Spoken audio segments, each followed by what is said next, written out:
ഇന്നത്തെ ഊണ് എന്നും പറയുന്ന പോലെ ഇച്ചിരി ചോറ്.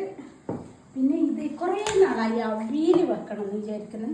കുറച്ച് വെന്ത് പോകും, എന്നാൽ സാരമില്ല, പച്ചക്കറിയല്ലേ, വെന്താലും എല്ലാം അതിൻ്റെ ഗുണങ്ങൾ കിട്ടുമല്ലോ. പിന്നെ ഇത് കുഞ്ഞുമത്തി കറിയാക്കിയത്. ഇവിടെ അങ്ങനെ കറി അധികം ഇഷ്ടമില്ല, അതുകൊണ്ട് ഞാൻ ഇച്ചിരി ഒരു 5-8 എടുത്തിട്ട് കറി വെച്ചത്. ഇതാണ് മുള്ളൻ കുറിച്ചി എന്ന് പറയും, മുള്ളൻ എന്ന് പറയും, കുറിച്ചി എന്ന് പറയും. ഇത് ഒരു 2 എടുക്കാം. പിന്നെ ഇത് കപ്പളങ്ങ പഴുത്തത്, അത് നല്ല രസമാണ് ചോറ് തിന്ന് കഴിഞ്ഞിട്ട്. ഇത് ഇന്നലത്തെ ചിക്കൻ ചുക്ക, അത് എന്നാൽ ഞാൻ കഴിക്കാൻ വേണ്ടി പോവുകയാണ്. നല്ല ഈ മീനെല്ലാം കൂട്ടിയിട്ട് ഇങ്ങനെ കുറച്ച് വെന്ത് പോയി. അവിയലിങ്ങനെ വേകാൻ പാടില്ല. കുഴപ്പമില്ല.